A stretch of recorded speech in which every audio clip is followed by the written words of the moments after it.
गौण खनिज पथकावर जीवघेणा हल्ला, जिल्हाधिकाऱ्यांकडे निवेदन।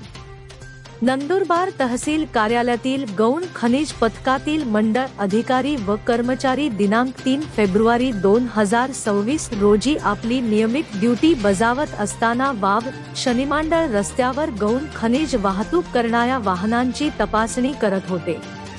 दरम्यान एका डंपरची तपासणी करण्यासाठी वाहन थांबविण्यात आले असता सदर वाहनाकडे कोणताही वैध परवाना नसल्याचे आढळून आले।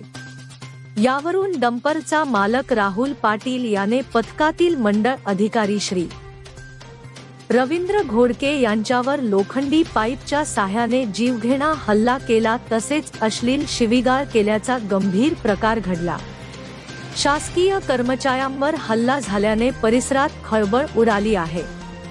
या घटनेच्या निषेधार्थ आज गौण खनिज पथकाच्या वतीने माननीय जिल्हाधिकारी नंदुरबार यांना निवेदन देण्यात आले असून संबंधित आरोपीवर कठोर व तात्काळ कायदेशीर कारवाई करण्याची मागणी करण्यात आली आहे।